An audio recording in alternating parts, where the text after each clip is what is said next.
One of the reasons that mankind exists is because the Creator wanted a partnership with mankind.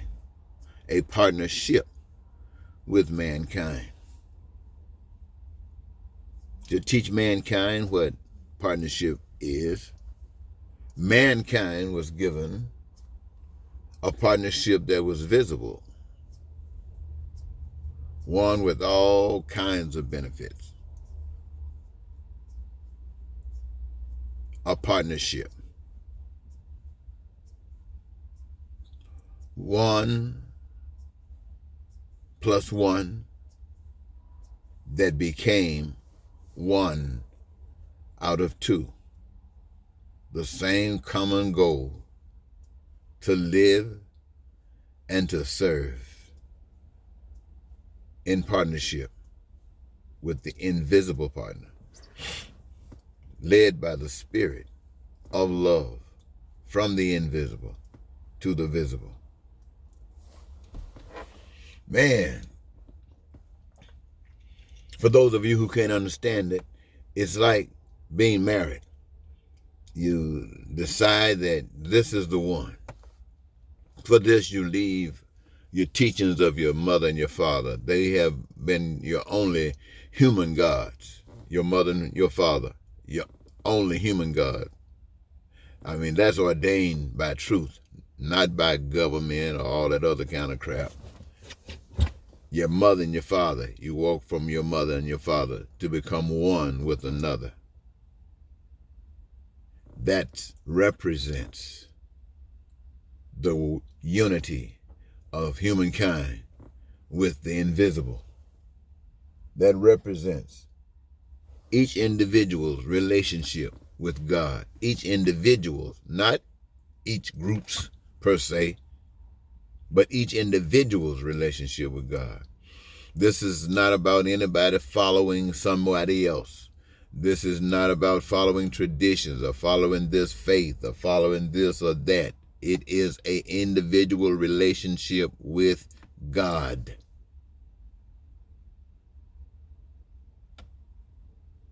An individual relationship with God. And it just so happens that the responsibility and duty of God in this process have been to supply all of our needs, that anything that we can imagine, we can do. Now that's the doors to heaven on earth. Well, at the same time, we were given choice to abide by the rules of the invisible or to abide by the rules of the visible. The visible is good when it is controlled and dominated by the invisible. But when the invisible is set aside and the visible becomes the number one key, then it's nothing but evil. It's like money. But anyway, ladies and gentlemen, the whole purpose is to say to you that for all of these years that I've been telling you that peace and prosperity and freedom, all of these are the joys that have been designed for us, and that we don't have them because we are listening to another voice. We're listening to a voice that we can see. Government, democracy, capitalism, socialism, dictators. We're listening to all of these various voices, and they're all telling us different lies. We're listening to Catholicism. We're listening to Protestantism. We're listening to all of these Jewish and you name it. And all of them are telling us different things, and none of them, even in landed just on the table, can answer the questions, the resolve for all of us. That's why they say you have to die to get the benefit, because they don't know that you don't have to die. It's a way of life.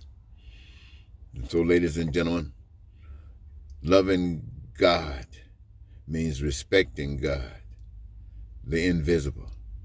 And respecting God means honoring and respecting everything that God has created, guided by the love that you know God has for you. And there's no pain and suffering in the love that God has for you. There's no pain and suffering and love that God has for anyone. And it is our duty, it is our responsibility to protect this earth from pain and suffering, to protect this earth from people who come and lie and deceive and extort. It is our duty, it is our responsibility to do like we're supposed to do, and not like the Senate of 2020 protected Donald Trump when he violated all the rules and they gave him a path. No, my friends, Jesus didn't die to give you a path when you violated God the way they violated the people of this country. Jesus did not die to give you a path so you can go in heaven with that crap. No, my friend. Don't let nobody tell you that lie. Anyway, I think I made my point, so I'll leave it there. Until next time, Eddie Marcus saying goodbye.